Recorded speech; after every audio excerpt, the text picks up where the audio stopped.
Hey, good morning, transmitter lecturers, and every one of you. First, I want to thank the grace of heaven, virtue of masters, mercy of transmitters, and also confidence placed by all of you to have the opportunity to learn to conduct this class on confirmation of true nature.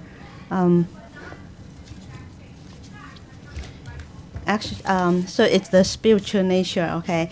The original topic, but my discussion and my preparation is also on that, towards that direction. Okay, so I plan to address this, talk about this topic from this perspective. So what happens after one dies? And what is the true nature, or spiritual nature, and what are our goals, knowing that we have true nature, and how do you attain the goals?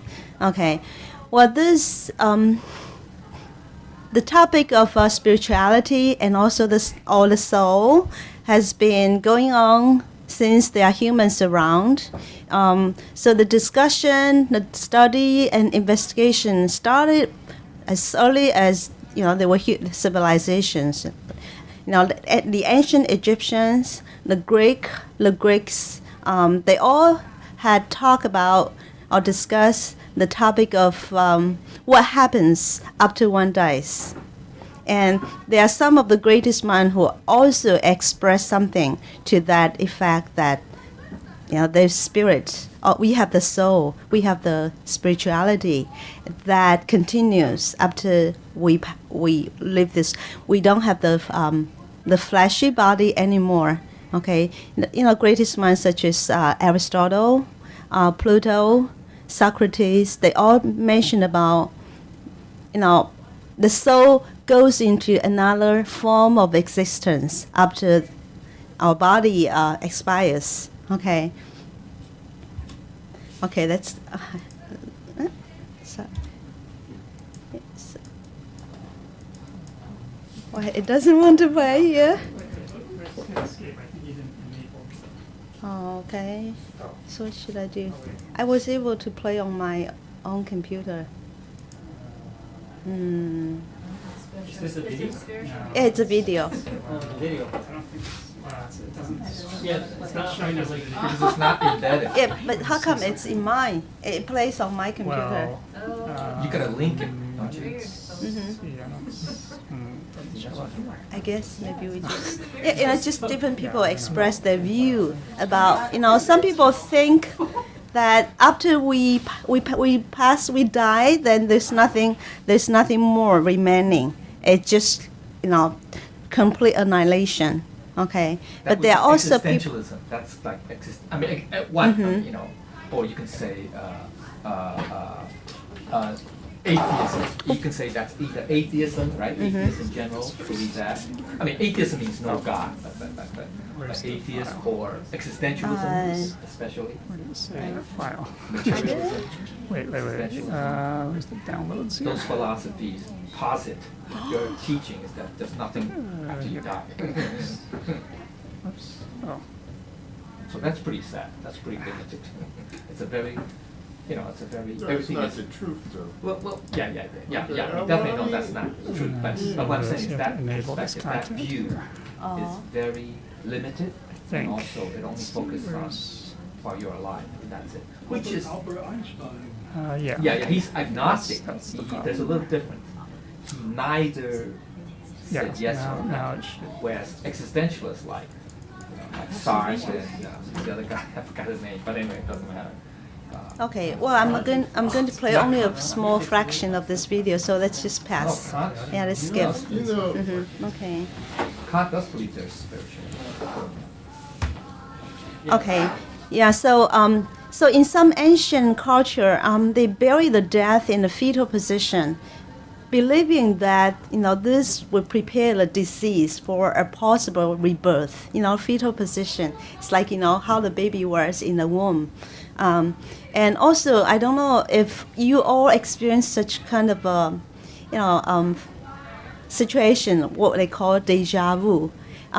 You go to a place that you've never been before, or even in your dreams. In our dreams, we dream of places that we felt it was so familiar to us. But then when we woke up, we realized that we've never been to those places. Okay, so some of the stories I'm going to share today will give you goosebumps. Yeah. I sharing a story of your experience. yeah, I've been to. In my dreams, normally I would say 95% of my dreams. In my 95% of my dreams, I went to places that I've never been to in my wakeful hours. In this lifetime. But they were so real in my dream. And, people, the surroundings, and, all the setting was just so real, so familiar. Okay. Okay, so we'll skip this. So some people say, oh, when we are gone, then we are gone. Nothing remains anymore. But there are also people say, when we leave this world, then we join the Creator. Yeah. So let's look at some of the views. Okay. So death is the end of all existence, or complete annihilation. Okay. So the other, school of this thought is like existentialism, right? Okay. And for some people, death is a kind of sleep or very deep consciousness, unconsciousness. So one that may last thousands of years until the judgment day. So, but there are people who think that once we die, then we immediately go up to heaven or go down to hell. Okay, so these are all the different views, and there's also a very big majority of people who believe that we were reincarnate because we have that spirit or we have that soul that's always there, that there's no beginning and there's no end to that soul. Everyone here probably is familiar with the selection of the Dalai Lama in Tibet, right? Tibetan Buddhism, yeah. And so when the predecessor, the incumbent Dalai Lama was about to, he could feel that he was about to pass away, then he would tell people, you would go to what direction, okay, and look for what kind of family. And so when he passes away, then the selection committee, they would go to that place and they would, go through some kind of procedures, like they would put some of the the costumes, rosary beads, and some of the properties that belong to the previous Dalai Lama, and they will also put something else to kind of mislead, the other candidate, and the real reincarnation of the Dalai Lama never miss anything. Okay, so it happened to I think it's the 14th or 13th Dalai Lama, the incumbent Dalai Lama. He picked up the rosary beads of the predecessor and he said, this was mine. And he also looked at some of the clothes and also claiming that was what he wore before. So there was so many very strong evidence to support that he really is the reincarnation of the previous Dalai Lama. So these are all some of the proofs or evidence to support the theory that we do have a soul, and the soul will go from one existence to another after we leave this physical world. Okay, and so there are also studies and experiments to prove that there's the soul or spirituality. Okay, so one of the very well-known, you probably also have heard about the NDE, the near-death experience. Okay, now here's one called, there's so many scientists and also medical doctors or psychologists who were very enthusiastic and also had conducted a lot of research. Now on this one, there are some of the books that they wrote, like this Carlos Osis, he published a book called At the Hour of Death. And so in this book, he kind of narrates that situation or the kind of context or circumstances surrounding the person, right before the death. Some of these people revived after they were on the verge of death, but somehow they came back to life. And so they were able to talk about the NDE, okay? So they all said they encounter some kind of spirits. Sometimes it can be like a diva. It can be like, for example, a person who is Christian. They could see Jesus Christ. And they also have encountered their deceased ancestors in this kind of experience, before death experience. They also see some kind of mystic light. It's very beautiful, very bright light. And they also see beautiful non-secular world. Okay, so this are in the book of At the Hour of Death by Carlos Osis. And there's also this doctor, Kenneth Ring. He said 35% of the people, the patients, his patients have the NDE, the near-death experience. There's also the book by Raymond Moody, Life After Death. If you're interested, you can go and check it out for yourself. Okay, this is probably a very well-known case. Anita Moorjani. She wrote a book about her near-death experience. She had a cancer called lymphoma, right? Lymphoma, and she was she was a workaholic because she wanted to create wealth and also security for the family. So she worked very hard, and so she had this cancer, she kind of skipped some traditional treatment. She went for alternative treatment, but that didn't help her. So I think it was year 2002, while she was still being treated in Hong Kong, she went into some coma, 30 hours of coma.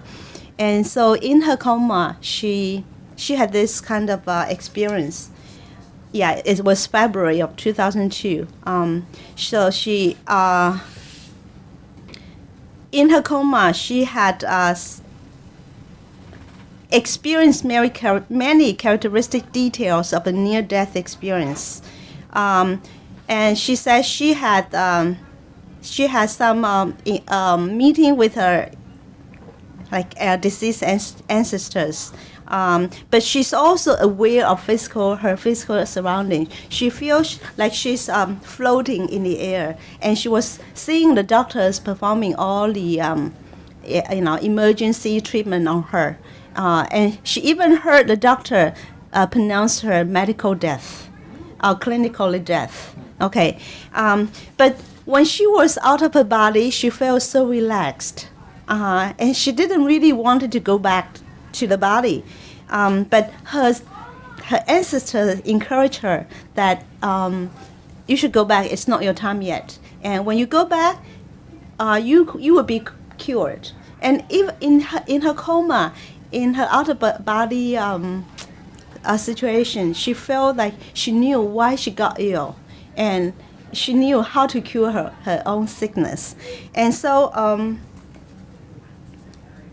30 hours of coma. Then later she came back to life. Okay, and subsequent to coming out of her coma, she experienced a spontaneous healing. Her tumor shrunk by about 70% within 4 days. This is really miraculous. And within 5 weeks, she was cancer-free. And so later on, she was on kind of inspirational, speech tours. She was interviewed by many of the, the stations, the networks. I hope I can play this video for you now.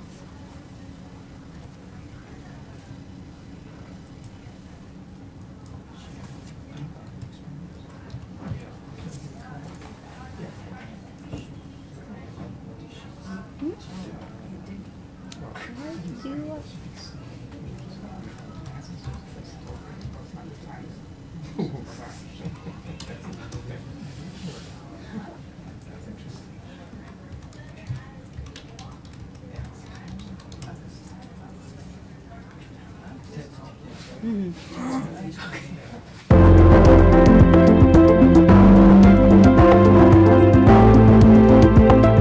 such a thrill for me to be here, and I'm so happy to see all of you. You know, one of the biggest reasons that I'm happy to be here is because I shouldn't be alive today. I should have died on February the 2nd, 2006. That was supposed to be my last day here in this physical life. Because on that day, the doctors had told my husband and my family that I only had a few more hours to live. I was dying from end-stage lymphoma, which is a form of cancer of the lymph nodes. I had struggled with cancer for 4 years up to that point. For 4 years, this disease had devoured my body. It had traveled through my lymphatic system. It started with a lump in my neck, and then it spread throughout my lymphatic system.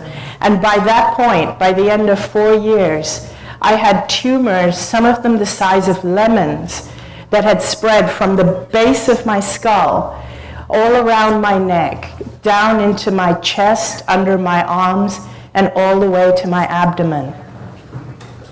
By that point also, even before I had gone into the coma, my lungs had been filled with fluid. And every time I would lie down, I would choke on my own fluid. My muscles had completely deteriorated, so I weighed about 85 pounds. I looked like just a skeleton with skin on. I had these big, gaping, open skin lesions where the toxins were oozing out of my body. I wasn't able to digest any food. I had a persistent low-grade fever.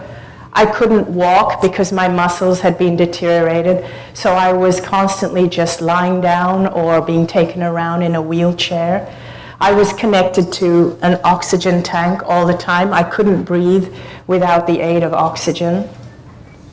And on that morning, on February the 2nd, 2006, I went into a coma. The doctors had said these were my final hours because now my organs had shut down. My organs were failing. So my family were told that if there was anybody that had to see me before I died, this was the time. Unbeknownst to everyone around me, though, even though it appeared that I was in a coma and my eyes were closed, I was aware of everything that was going on all around me. I was aware of my husband, who was distressed, but he was by my side holding my hand. I was aware of everything the doctors were doing. They were putting tubes in me. They were removing fluid from my lungs so that I could breathe easier. I was aware of every single thing that was happening. It felt as though I had 360-degree peripheral vision. I could see everything happening all around my body. But not just in the room where my body was, but even beyond. And it was as if I had expanded out of my body. I was aware of my physical body. I could see it lying there on that hospital bed. But I was no longer attached to that body. It felt as though I could be everywhere at the same time. It was like wherever I put my awareness, there I was. I was aware of my brother who was in India. My body, I was in Hong Kong. This was happening to me in Hong Kong. My brother was in India and was rushing to get on a plane to come and see me. He wanted to see me before I took my last breath. And I was aware of that. I felt as though I was with him. I saw him on the plane. And then I also became aware of my father and my best friend, both of whom I had lost. Both of them had crossed over, had died. But I became aware of their presence with me, as though they were guiding me and communicating with me. One thing that I felt in this amazing, expansive state, I felt I was in like a realm of clarity, where I understood everything. I understood why I had cancer. I understood that I was much greater. In fact, all of us are much greater and more powerful than we realize when we're in our physical bodies. I also felt as if I was connected to everybody, like all the doctors that were treating me, the nurses, my husband, my mother, my brother, and everybody. I felt as though we all shared the same consciousness. I felt as though I could feel what they were feeling. I could feel the distress they were feeling. I could feel the resignation of the doctors. But at the same time, I didn't get emotionally sucked into the drama, but yet I understood what they were feeling. It's like we all share the same consciousness. It's like when we're not expressing in our physical bodies, you and I and all of us, we are all expressions of the same consciousness. That's what it felt like. I felt as though my father was trying to communicate with me that it wasn't my time, that I needed to go back into my body. At first, I didn't want to go back because I still felt as though I had a choice whether to come back or not. So at first, I absolutely did not want to go back into my body because I couldn't see a single good reason to go back into this sick and dying body. I was a burden on my family. I was suffering. There was no good reason, so I didn't want to go back.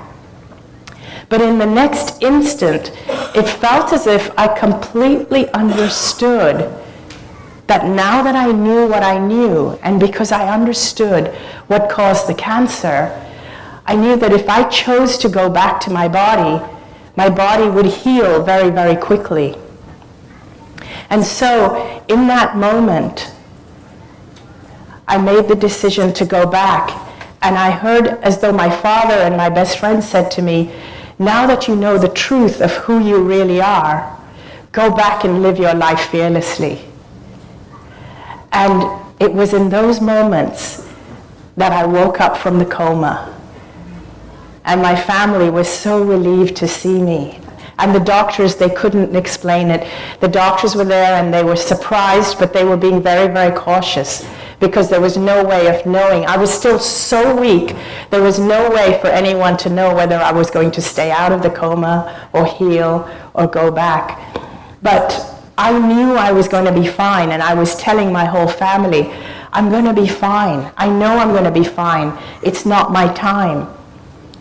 Within 5 days, the tumors in my body had shrunk by 70%. After 5 weeks, I was released from the hospital to go home. I was completely cancer-free. Now, what has happened is that I've had to pick up my life from that point. And as you can imagine... Okay, isn't it amazing?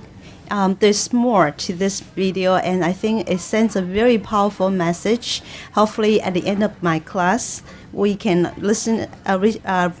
We can watch the video. Okay, and I hope that's going to, shed some light on this, our understanding of this topic of this spirituality. But let me continue my presentation here.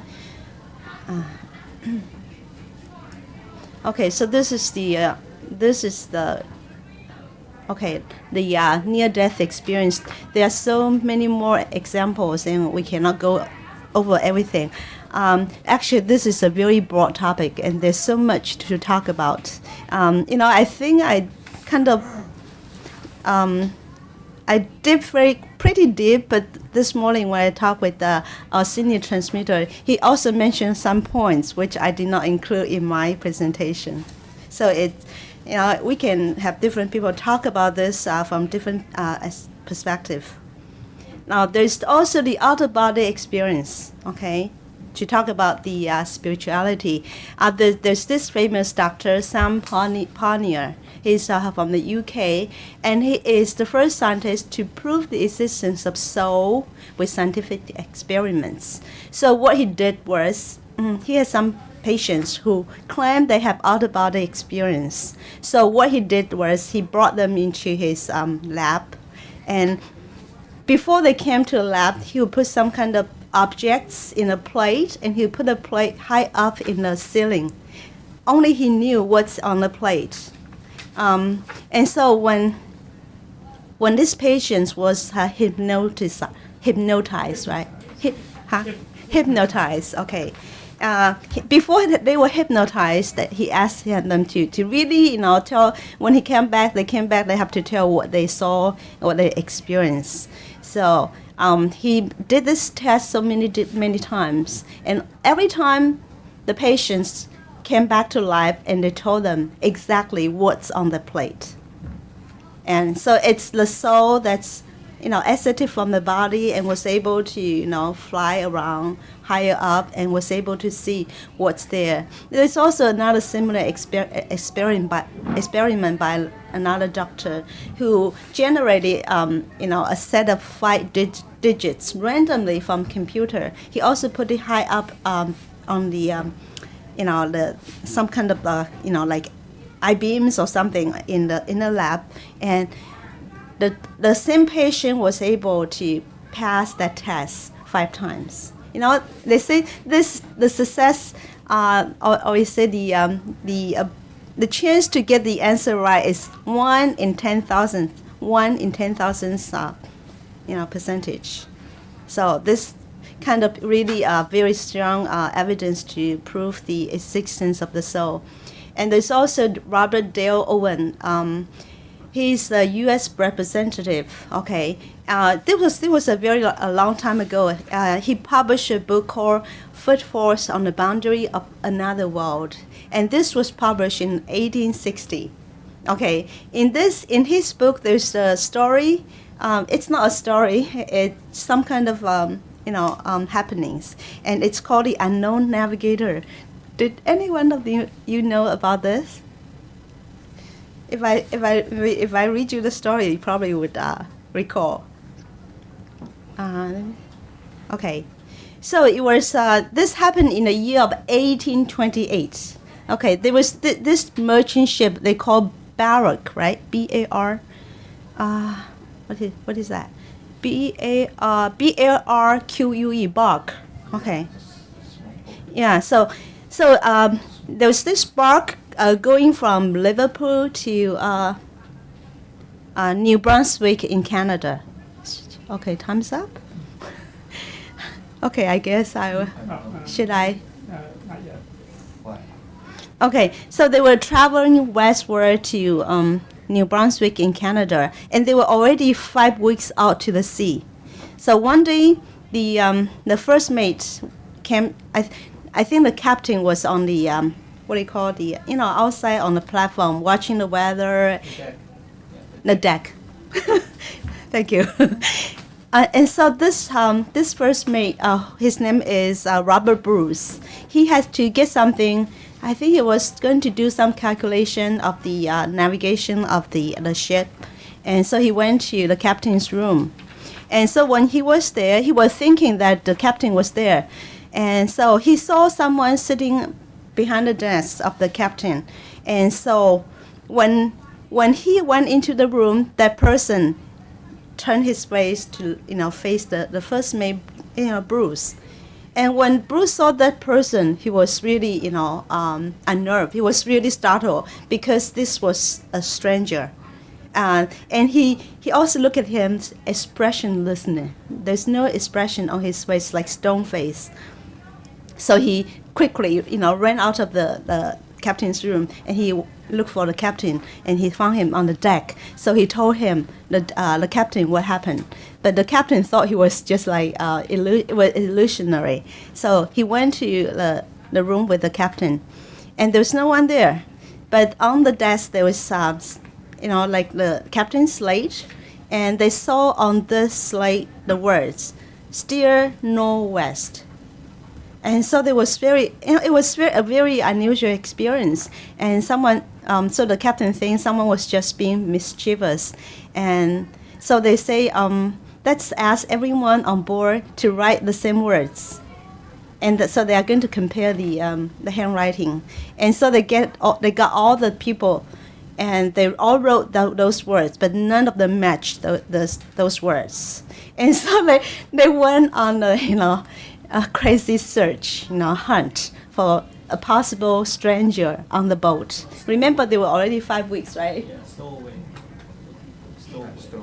Somebody got on. Yeah, right, yeah. Okay, so Transputer knows No, the I story? don't know the story. Yeah, okay.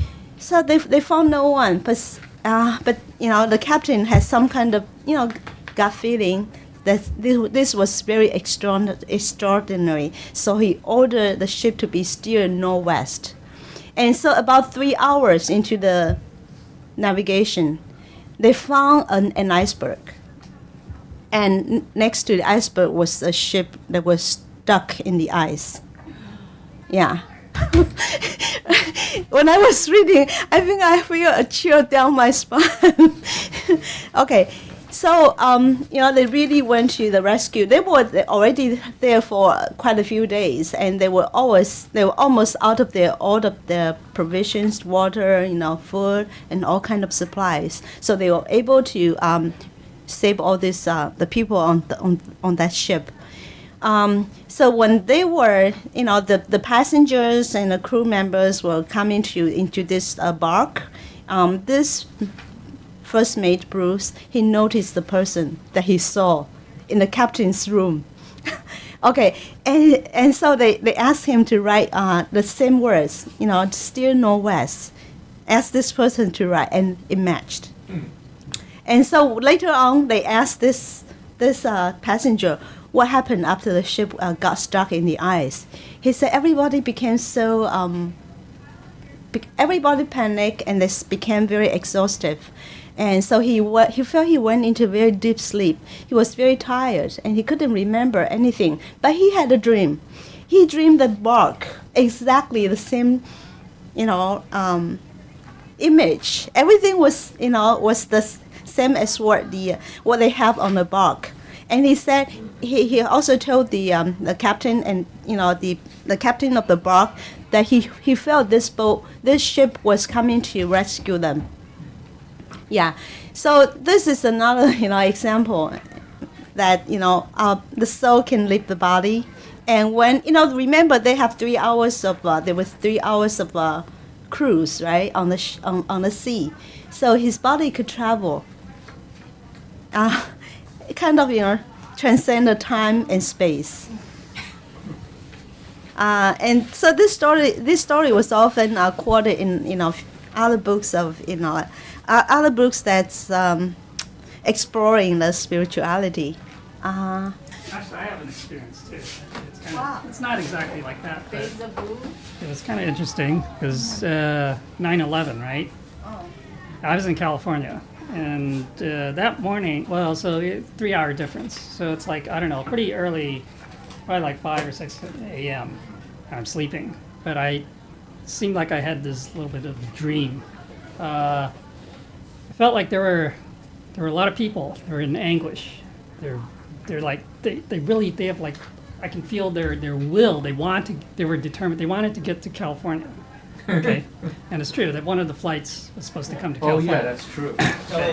Yeah. Yes. And so, Yes, I felt true. that it's like they felt they were so in anguish that they couldn't get to where they wanted to go, and then so I woke up a little bit later and then I checked the news. I was like, wow, this 9/11 happened, Hijack, right? And so it's kind of, I don't know. There's this connection. Okay, so depending on the level of, I don't know, it's just like, So Jung called it universal unconsciousness. Yeah, right. So Carl Jung calls it the what is it? The collective unconsciousness. Collective. Okay, so we are We're connected one, at yeah, not we're at the all physical level, but linked. at that We're all spiritual linked. level. You can say that We're consciousness.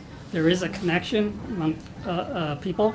There's actually another movie that's K-Pax that kind of has okay. that Yeah. that concept in there too. Kevin- But anyways, Kevin Kevin Spacey Spacey. was in it. Yeah, but.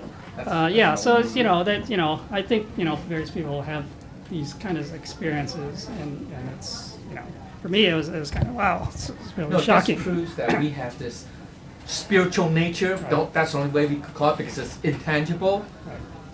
But yet we're all the same. We're all linked at that level, Yeah. in that dimension level, what are you gonna call it? Right. And we just don't, we're not, we don't realize it, or it doesn't happen that often, Right. unfortunately. But it's just a hint. You can say it's like a window into that reality, into that Right. true reality, because that's really true. It's not some kind of pipe dream, somebody was, because there's too many similarities to make it, like just like a random thing, you know what I'm saying? Right. So that's the thing. There's this story that I'm not going to share up there, but if you need to go to the bathroom, just go. Yeah, there's this Scottish woman, no, Irish woman. She was looking for a place, a house, and she kind of knew what kind of, doesn't matter. Yeah, she kind of knew what kind of house it was, and she could also describe all the details about the house. And so one day they looked for the house. In this place, this house was in London. She was in Ireland, and the house was in London. And so she, I think she looked up in a paper in real estate section, and so they found this place, and they decided to go there. But they did this to a broker. Okay, so the broker told them that this place was haunted. So it was like sold at a low price. But she kind of knew, she just loved this place. So they went and visit this house. Okay, and so familiar, right? no, And she you saw know, her past life teacher. no, when the owner of the house opened the door, she was almost scared to death because the spirit, the owner's soul was her. She was haunting the house. Yeah, she was really. She While was the she was haunted. alive, She was the- So the owner recognized this buyer Yeah. as the ghost. as the ghost. Oh, that's interesting. And so she thought it was haunted. Wow. Not like she real. So maybe she lived in a prior life. Yeah. Actually, we know someone who actually had, well, not like that, but it's basically he had a dream. He dreamed of this place, this house, and you can see the driveway going in and then going into the house. This was like, and then I don't know how many years later or months or years later, he actually, he visited this place. I mean, he didn't know he was visiting that house, but he went there and he saw, it was exactly what he saw in his dream. And, he went in, it was at our aunt's house in Oklahoma. Okay, so, but it was, Oh, really? yeah. It's And- like deja vu. yeah, That's so it's called kind of deja interesting. vu. So somehow Already in his seen dream, so already. sometimes dreams are like, people say it's more like an astral projection. Okay, so your spirit kind of can travel, through space and time, I guess, to other places. And then Past, future. but yeah, some people, I guess maybe they practice, they can kind of do that intentionally, but consciously, but. So that, yeah, there are many kind of lots of these types of experiences that people can have, or just like you were saying, deja vu, those type of things. Yeah. So And there's a real thing that happened in upstate New York. A family moved into this house, and just maybe a few weeks into their, staying, they're living there, they started hearing all kinds of noises. Yeah. So they have two daughters who were very curious, and so they kind of developed some kind of communication with that invisible force. And so one of the eldest daughter said, I'm going to tell you something, and if your answer is yes, you knock twice. It kind of make two noises. If your answer is no, then you make one. And it really responded that way. And what happened, later, they found out there was this man who was murdered in one of the bedrooms, and he was buried in the cellar. oh, And they really, found the body, although who did the killing was unknown. So that was haunted. So there's also this scientist, or I'm not sure about his career. but he's probably a scientist, and he also published a book called The Mystery of the Inner Self, and in which he also talked about the soul of the woman who traveled from Ireland to London, in buying a house.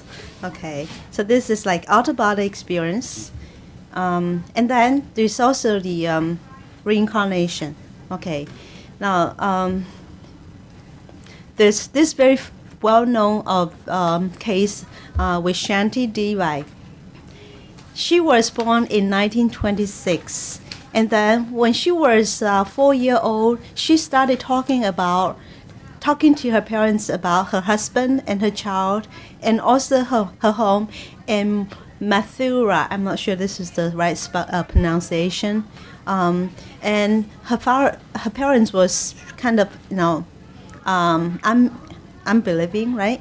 Unbelieving, and kind of just disregard her accounts. But then someday, one of the family doctor came to the house, and she started talking about the cesarean section that she had before in her previous life. And so this really got the doctor's attention. It's very impossible for a 4-year girl to talk about a C-section, right? And so he kind of asked her to tell her about what she know about her past life. And so she said she was previously born in the place called Mathura, and when she was giving birth, she also talked about her husband's name. And when she was giving birth, she gave birth to her second son, also through C-section. And about 9 days after the birth of the second son, because of her very difficult labor, she later died. 9 days after that. So the doctor asked her for more details. So she would tell the family, what kind of clothes she wear and what kind of food she ate. So finally, the doctor say maybe we should, really went to the place and look for the evidence. And so she was. They sent whatever she said about her previous life to the husband. Somehow they got hold of her husband, and so the husband sent someone from the family who was living in New Delhi to their house, and so she quickly recognized this gentleman as her previous husband's cousin. Yeah, and so this kind of make things very real now. And so finally there was a meeting that set up between her previous family and her and Shanti now. And when they came to the house in New Delhi, the husband purposely pretend to be his own brother. Okay, but then she said, no, you're not. You are my previous husband. And because she knew that he had a birthmark. Okay, yeah, and the husband, the previous husband, also brought their son here. The son was a grown up already. I think the meeting was in 1935, so the son was already a grown up. And so when Shanti saw her previous son, she was so emotional, and so she began to cry. And she brought all the toys that she had. Remember, she's only 26. She's only a 9-year-old, so she still has her dolls and her toys. So she wanted to share the toys with the grown-up son. And later in that meeting, they were given some time between the husband and this and Shanti. And there were some things that only known to both of them. And so the husband told everyone she was indeed, her previous name is Lukdi, right? Lukdi, Devi. And this really got the attention of Mahatma Gandhi. And so he set up a commission to investigate. These are all prominent, scientists, doctors, national leaders. So after extensive investigation, they finally drew the conclusion that she is indeed a reincarnation of Lukdi. And so here you see is the 9-year-old Shanti, and this is her husband, and this is the grown-up Shanti. She died in 1978.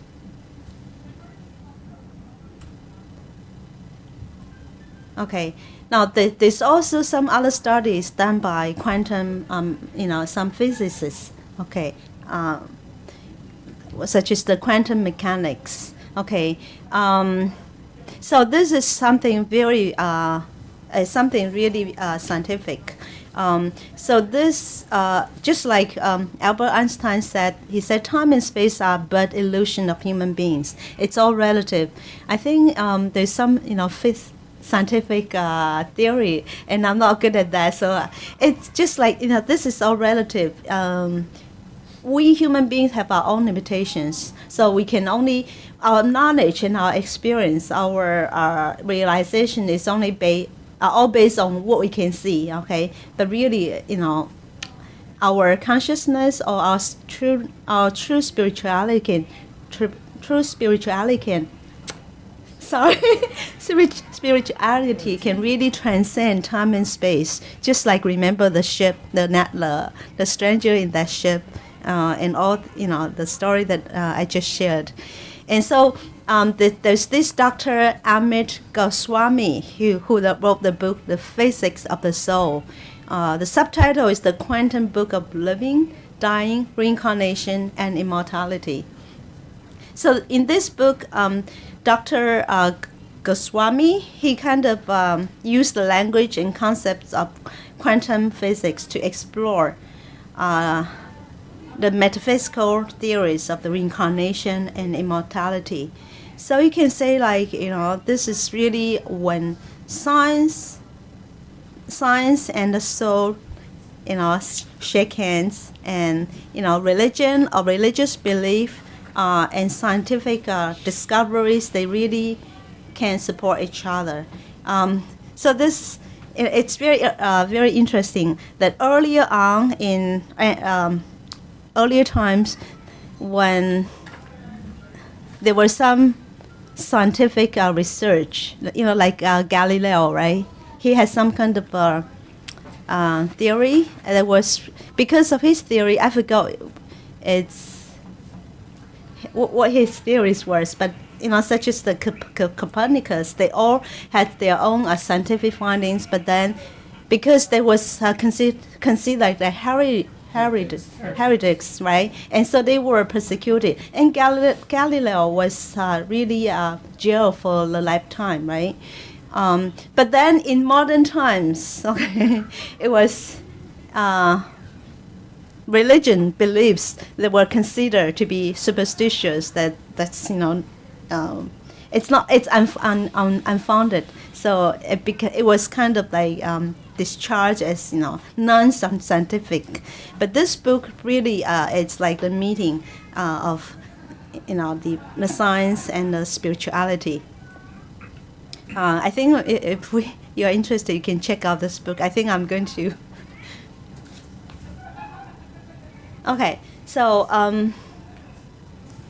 I think I jump a little bit. Okay, so those are evidence, and these are just a few of the countless stories or evidence or theories to support the existence of spirituality. Okay, but then when we talk about the spirituality, there are also things we have to know is that with spirituality there are also three levels or three aspects. There is what we call the divine spirituality, and that's what we often talk about, Buddha nature or our true nature. Okay, this has all the good, the absolute, the permanent, and there's also the human nature. Okay, our human nature, which can be good and can be sometimes can be bad. Depends on who is guiding our thinking, who is guiding our conducts, our speech, right? If it's our true nature that's guiding, or it's the animalistic nature, or it's sometimes transmitter Jin often talk about the heart of flesh and blood. Okay, this is it's governed by our more animalistic desire, instinct, right? And it usually lead us to crave, to pursue the comfort, maybe sensual pleasure, the external wealth, all this pursuit of names, recognitions. Okay, but then because we all have this different aspect of spirituality, then we are bound to suffer. Okay, yeah. Remember the five roots, or the five ingredients that's going to lead us to the hell. Do you remember? I think Holy Teacher talked about that in Ohio Dharma class in 2016. 地狱的五条根. I'm not sure what's the best way to translate this 根. Remember in Ohio? Yeah, the root, right? So they are 财, wealth, 色. Sir, I think broadly speaking, it can refer to all kinds of forms, right? Yeah. Although narrowly speaking, it may refer to some kind of appealing, things that appeal to our senses. Yeah. Okay. So the first one is wealth, and then second one is all kinds of forms that can allure us, mislead us. Ming, it's names, fame, recognition, and then 食, it's food. We indulge in our craving for all kinds of food. We kill a lot of animals to satisfy our appetite, and in this process, we create a lot of bad karmas. And then lastly is 睡, means sleep. Okay, so it just means that we should not. Sleep is necessary. It's very important, but just don't overdo it. When we should be doing, we should be hardworking. Yeah, I think in those five, what really when he says wealth, he really is actually mean discontentment and or greed. The fact that you're always discontent with what you have, not so satisfied. you're not satisfied. So it isn't really just Discontent. wealth per se. I mean, how do you judge wealth? Okay, the other aspect is the senses aspect, which is two of them. One is, of course, that which is of our taste, and the other one is of our through our eyes, through our roots, and what we see as appealing, or things that we see sort of like stimulates our desires, if you will. Okay, and those are the two. And then the last one, which we call sleep, is really more like associated with that of laziness, or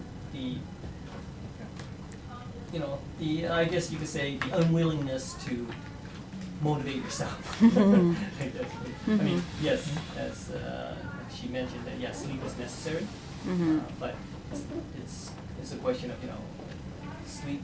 Yeah, it's necessary, but it's also necessary to a certain point.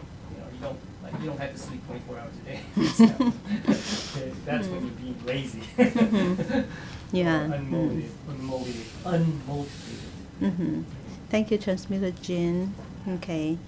Yeah, so because of all this, and actually all of the five roots, they can kind of boil down to what we often talk about, the three poisons, right? Yeah, because of the three poisons, these are really like some of them, they are very, very detrimental.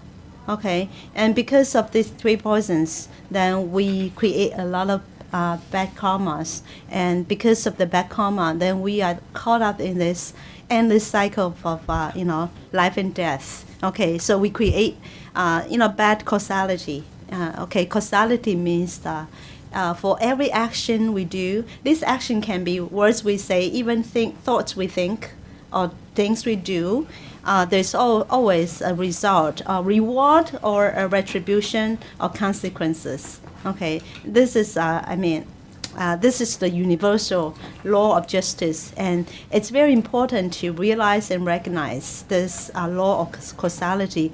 This is going to help, if we understand this and if we are very mindful of causality, then we can really eliminate a lot of the problems that we are facing, both internally and also in the world.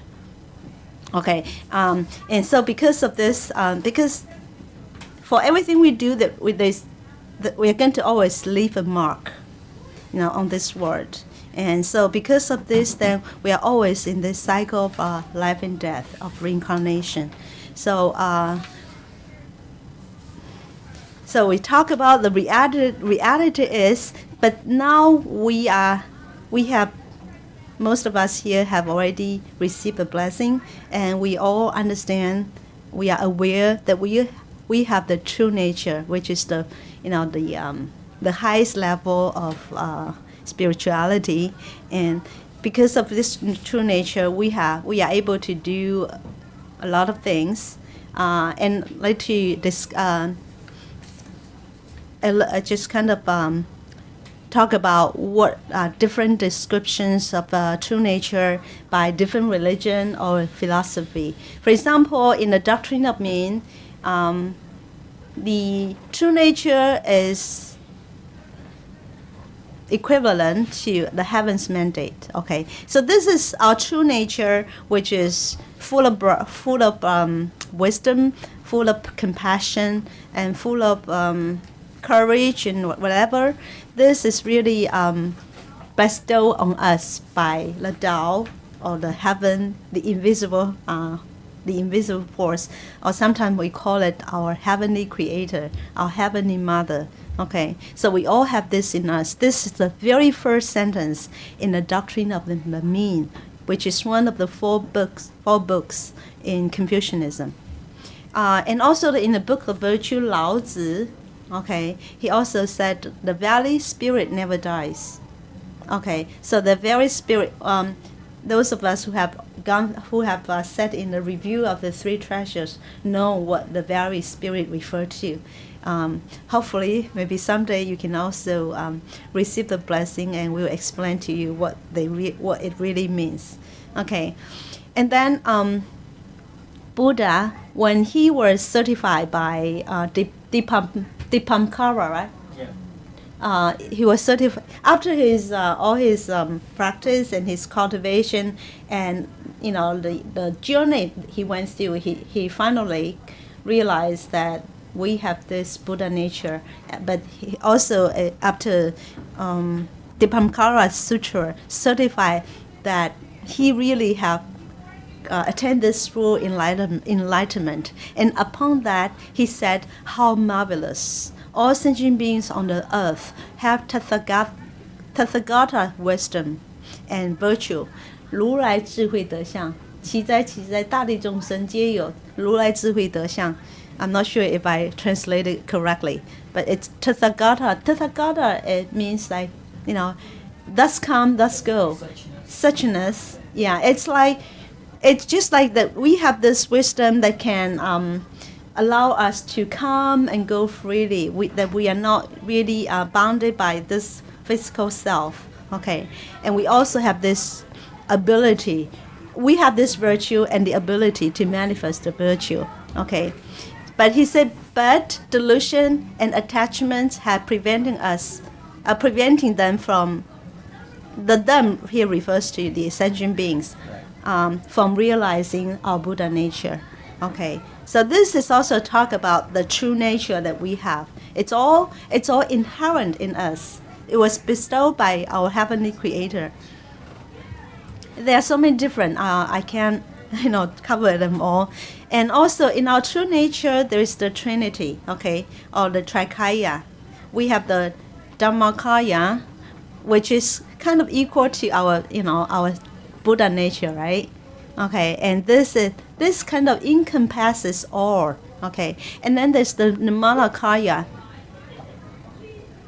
Nirmanakaya, actually I should go with Sambhogakaya. This is what we call the reward, the reward body about our nature. Okay, it's kind of referring to our wisdom.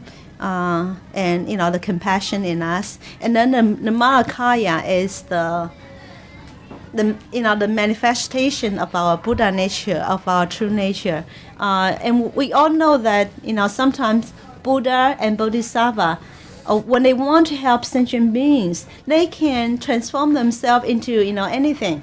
It can be like another human being, or it can be a plant, or it can be just like water, a river. Okay, so that's called the Nirmala Kaya. So actually, these are three different dimensions of our true nature, but they are not like separate. They are all encapsulated into one. So we all have this in us that are working simultaneously in us. Okay, if I didn't say it correctly, I'd ask transmitter in our lecturer to correct me. So it means that we have this supreme wisdom. We have this supreme perfect wisdom in us. So we are able to do things like Buddha or all the enlightened beings can do. Okay, and then talk about the function of the true nature. Okay, sometimes. Okay, the senses of our body, physical body, these are all kind of like the physical dimension of the functions of our true nature. Yeah. So we have the senses because we have the Buddha nature. Then our eyes can see things, right? Our nose can smell things. A body, a dead body, they all still have all these organs, but can they function? No, they have eyes, they cannot see. They have nose, they cannot smell. They have ear, they cannot hear, right? Okay, so the reason we can hear, or we can see, we can touch, we can feel, it's all because we have all this body. We all have this true nature, or we have this bodily nature, the body Buddha nature. But sometimes we get so backed up, right? Or we are so obsessed with our physical nature, and we forgot about our Buddha nature. So it's very important that we have to, very important for us to realize that our body cannot function without our true nature. Okay. Okay. Now talking about the reality that we are in this, we have this true nature, but we also have this physical dimension, and so sometimes we tend to take care of the house better than the spirit inside.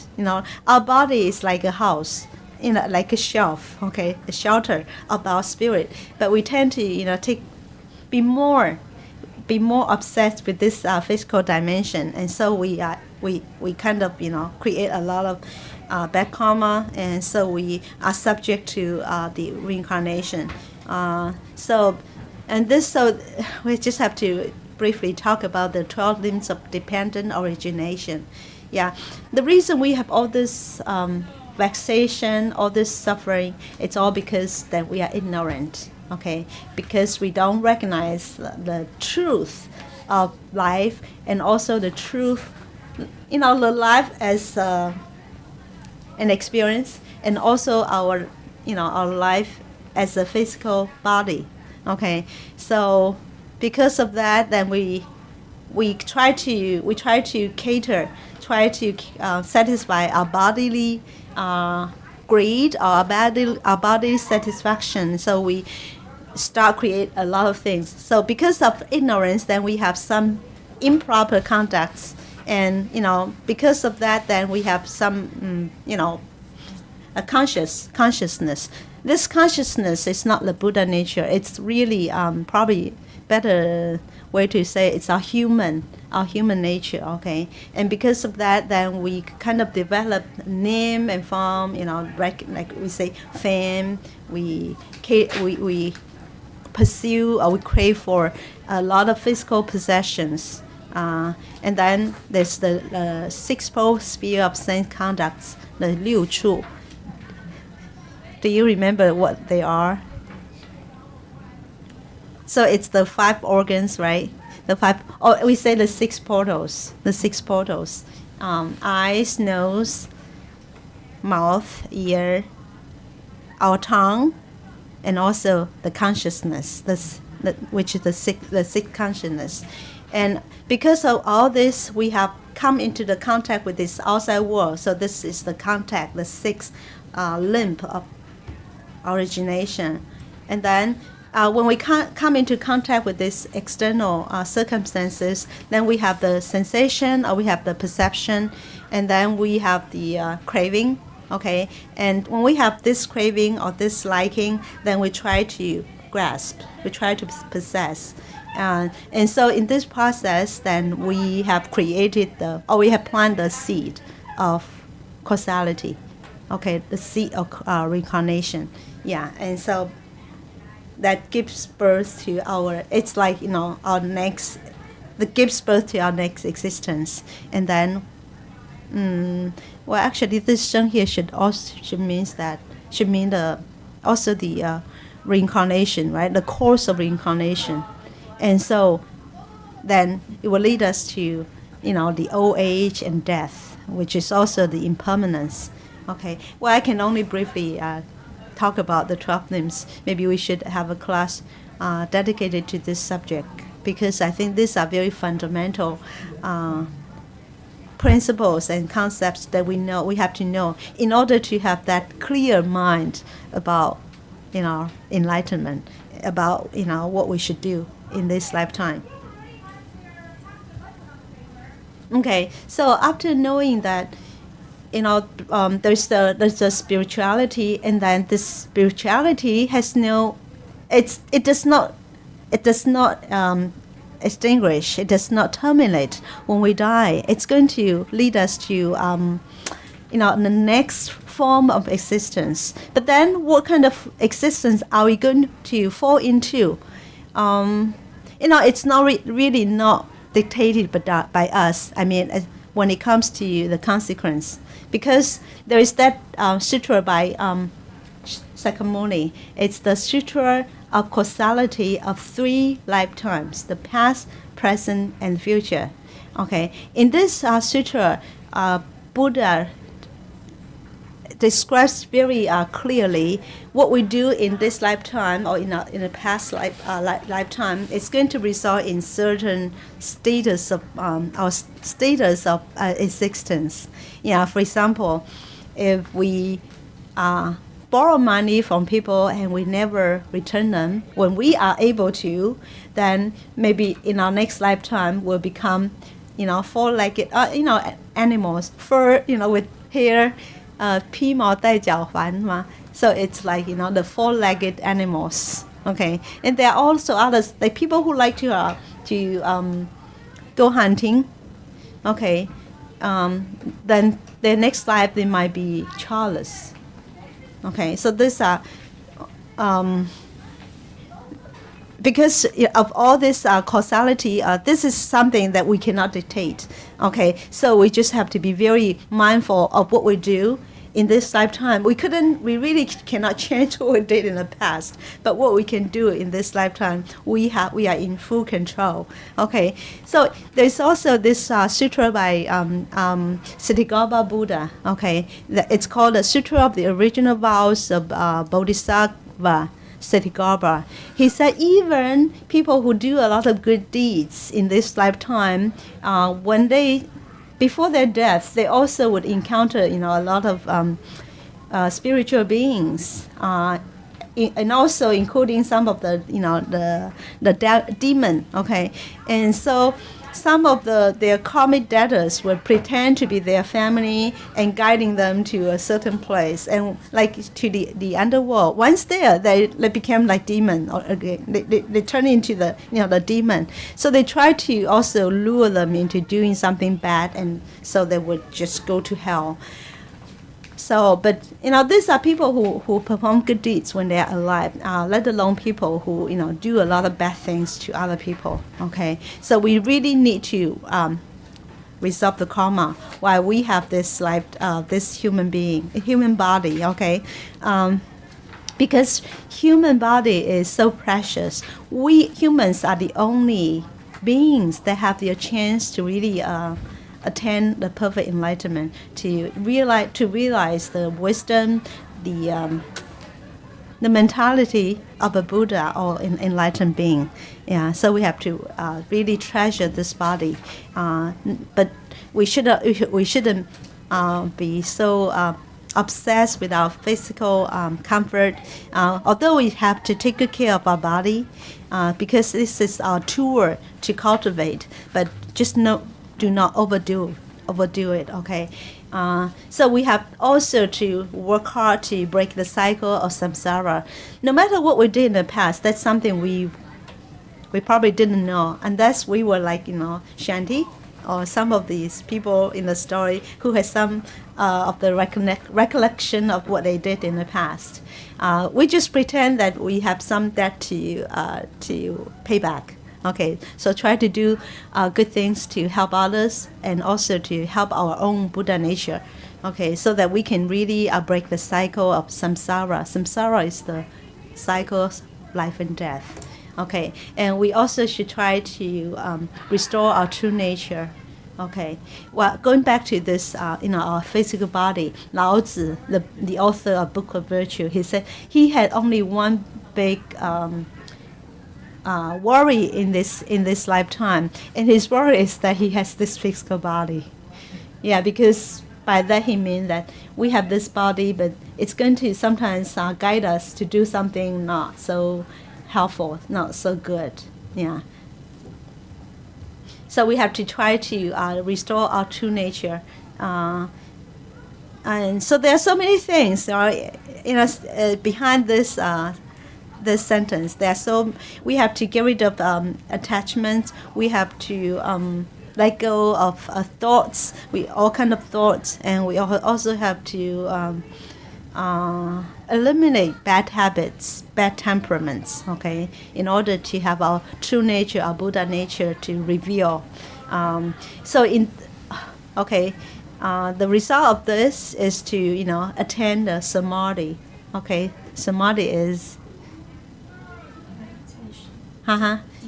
deep concentration. Yeah, it's sometimes I guess this is a necessary step leading to nirvana, right? Lecture Kai? Samadhi. Samadhi means, you can say deep state of, actually in a more realistic way, describing it is that, you can say it's initially it's concentration, yes, initially, at the beginning, at the start, But there are many levels, okay, of concentration, and then samadhi is the higher level of dhyana or of concentration. But ultimately, what samadhi means, at the highest means, you're like perfectly still and empty. Meaning what? What does that mean? Not just physically you're still. Okay, that's kind of like, it actually doesn't mean that. Okay, that's why people misunderstand meditation as just, I have to focus on being physically still. Get it? Get it? That's there, right? Because that means you're still, right? You're not moving, and also not thinking of anything, right? So that's external, form, tangible, and intangible, meaning that your thoughts are still. Actually, to the highest level of samadhi, so that's close to the truth, is that it doesn't matter whether your body's in motion or not, or whether your mind is active, but that you are still, meaning that you have, how can I say, you have no thoughts. It's not saying you have no thoughts, it's just saying that you are perfectly still where you're not using your thoughts. Maybe that's a better term. You're not actually using your thoughts. Get it? But actually everything flows from our Buddha nature. Mm-hmm. Everything flows from our Buddha nature. So that also means that at the same time you are aware of everything. Oh, of course, yeah, because Right. if your Buddha nature is Mm-hmm. is aware of everything, right? It's the 本觉 part, right? It's Yeah, that completes the that picture. the original Bodhi or original Bodhi, or Mhm. yeah, original. Okay, Mm. so everything has to flow on there. So there is, quote unquote, no need for conscious thoughts. Mm-hmm. So in other words, you don't rely on your conscious mind. That's what I meant.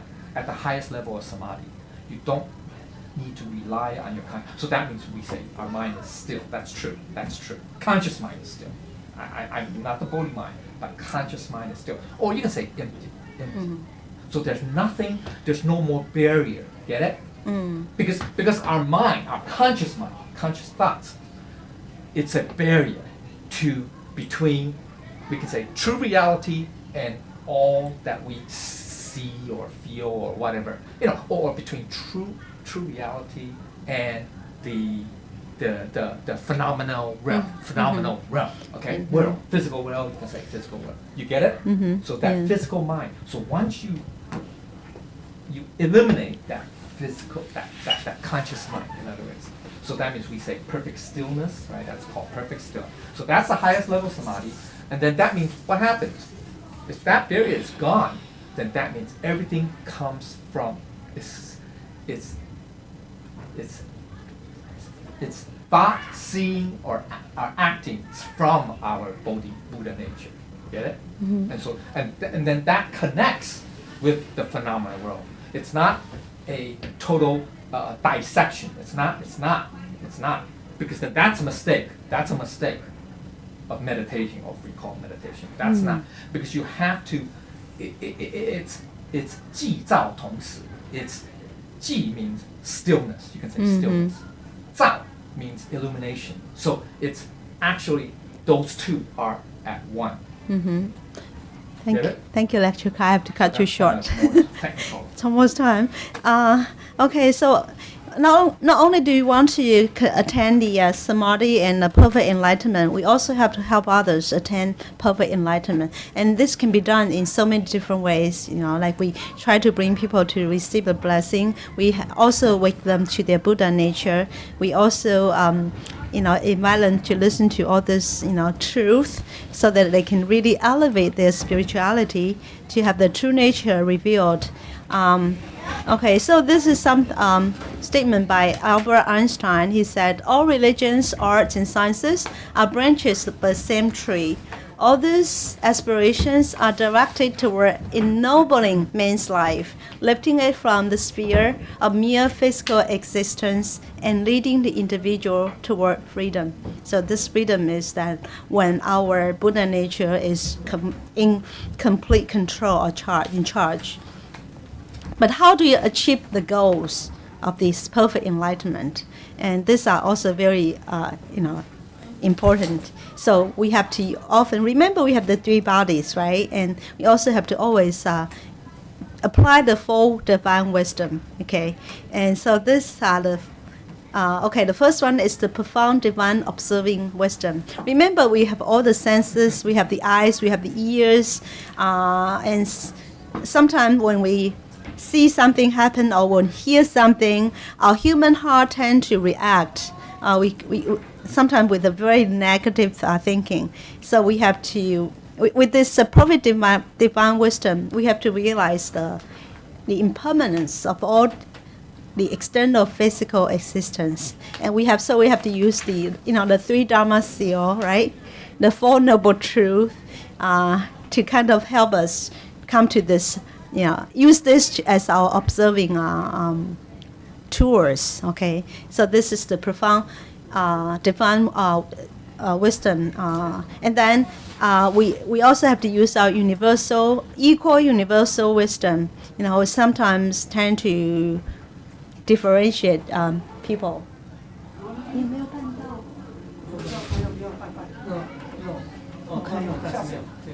他要提到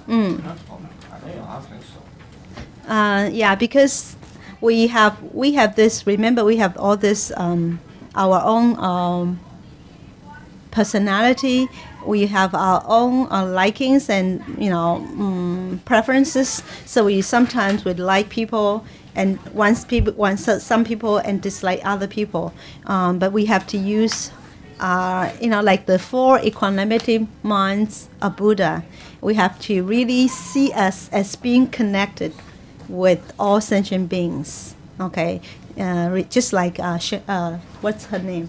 Anita Munjani also said, when we get out of our physical being, our spirituality really is in one with all other people, all other beings. Okay, so that's what we have to do. And once we really see ourselves as being equal, as being the same as other people, then we probably won't have that attitude. Okay, because like Buddha, when sentient beings are not doing well, he feels it's his own problem. It's because he is one with sentient beings. Okay. And then the third one is the perfection of conducts. Yeah, because once we have the realization that we have this Buddha nature, we also have all this previous wisdom, observing wisdom, the equanimity wisdom, then our conducts will just follow.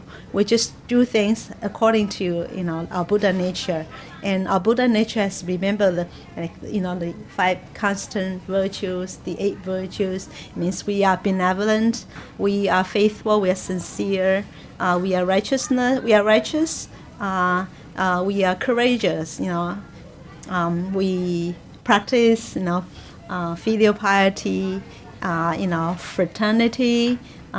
We also have our very, we say, dignified manners in dealing with people, in dealing with things. Okay, so and then if we can do all of this, okay, all of this in the previous 3 wisdoms, then finally we'll have that great meal wisdom, because we really have attained that full realization. So it's just like a mirror. When something comes before the mirror, it projects that image. But once the mirror, the object is removed from the mirror, nothing stays there. And this is also just like what Lecture Kai and everyone talked about just now. We are in a state of quietude, but it doesn't mean that our Buddha nature cease to function. It's still there. We are still aware of our surroundings, but we just don't abide in what happened on the outside. But when something arises and we need to jump in and help, we help. We do things, but then we don't. After it's gone, the things is done, then we come back into that state of quietude. Okay, quietude. Okay. I guess that concludes my very inadequate presentation of the topic. It's I'm sorry, I did not conduct this very well, but I hope maybe someday some of our lecturers or transmitters can also talk about this in a more complete and more thorough way.